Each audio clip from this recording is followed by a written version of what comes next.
Hey, Jack. Hey, Dad. You have a date? She asked me out last minute. I want you to go. Have fun, all right?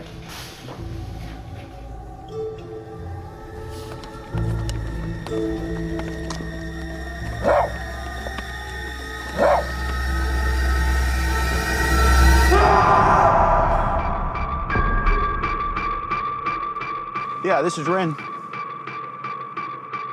You're saying Jack is missing? When's the last time you saw him? I had a date. You mean the woman you picked up last week? Tell me what actually happened. A wolf killed my dog. Jack!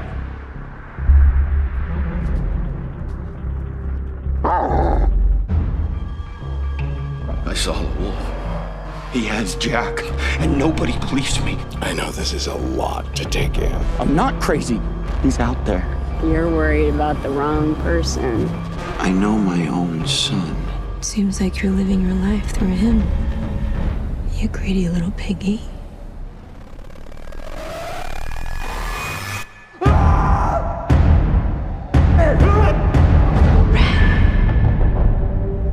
Alma. Search the trees. Search everywhere. Where is Jack?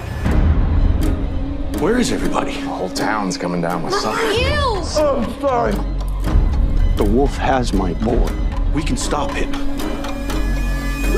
You greedy piggies! You're all gonna die! He's coming for you! Where's Jack? He stole Jack. You know where it is. You've always known. And what the heck is going on? Where is Jack, Ren? It's not me. Where did you come from? This ends now. He loves you! Find him! I want my son back! Why are you doing this? Kill the wolf for me.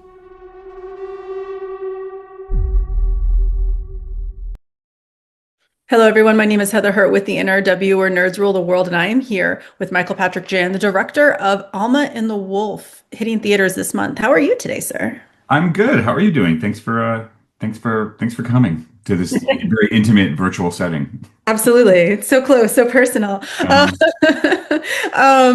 Thank you so much for your time today, and I'm great. Thank you very much.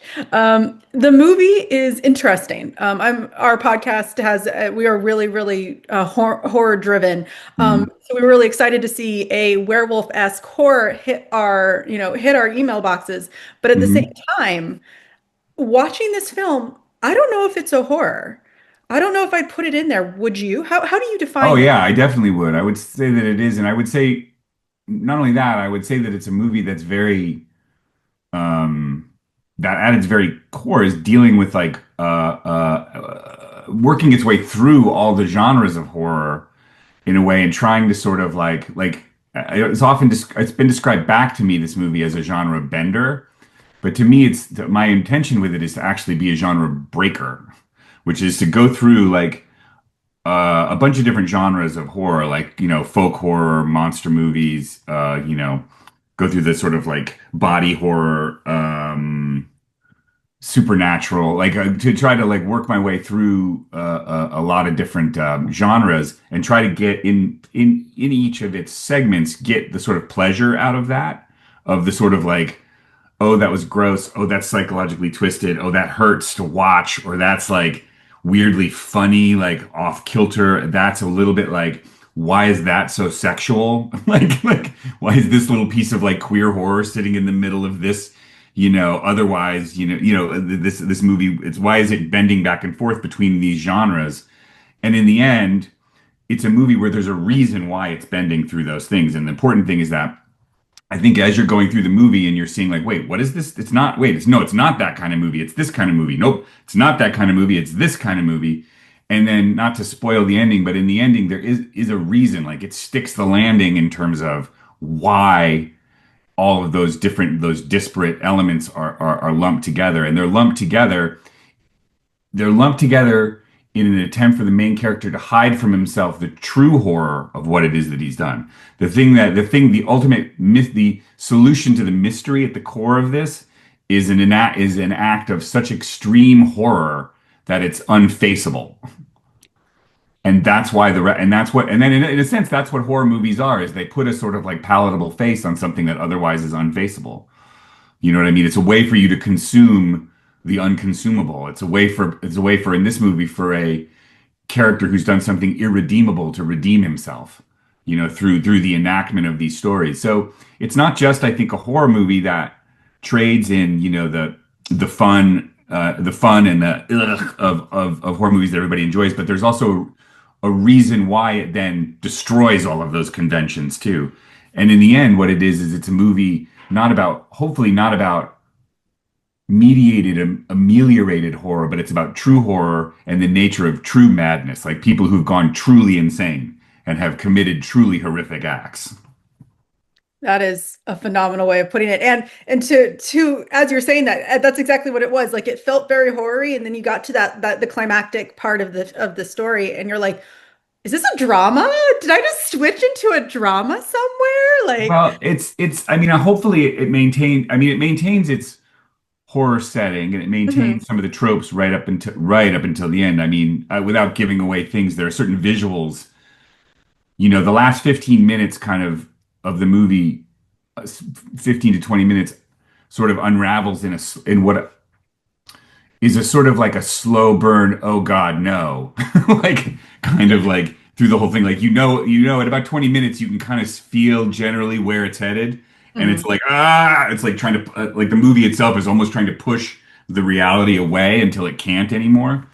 So I don't know that I wouldn't say that it's a drama, but I would say that it's very emotional.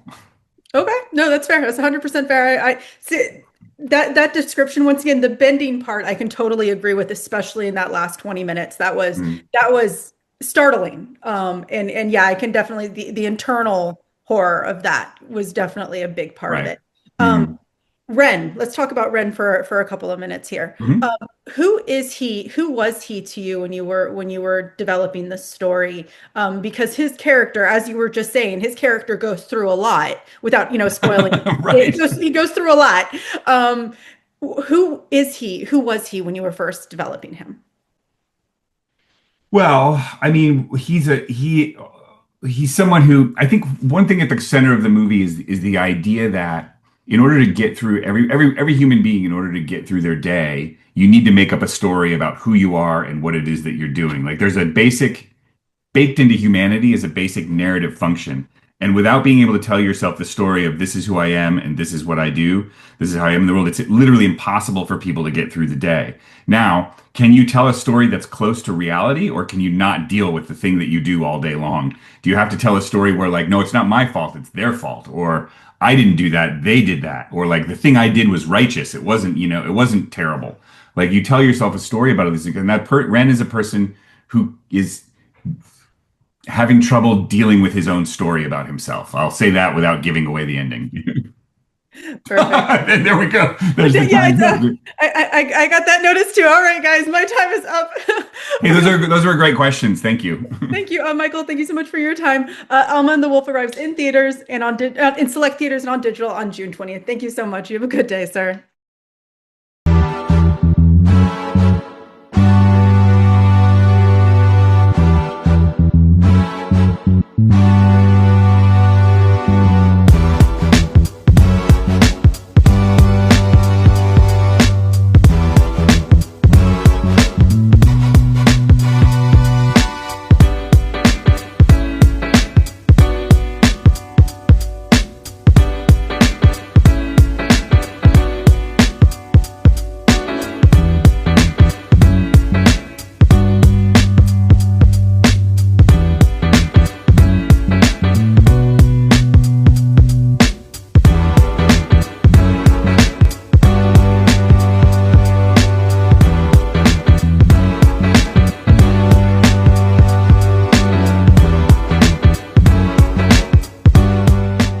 Nerds rule the world.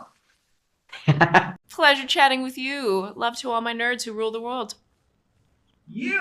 Nerds rule the world. Yes, we do. Thanks. Nerds rule the world.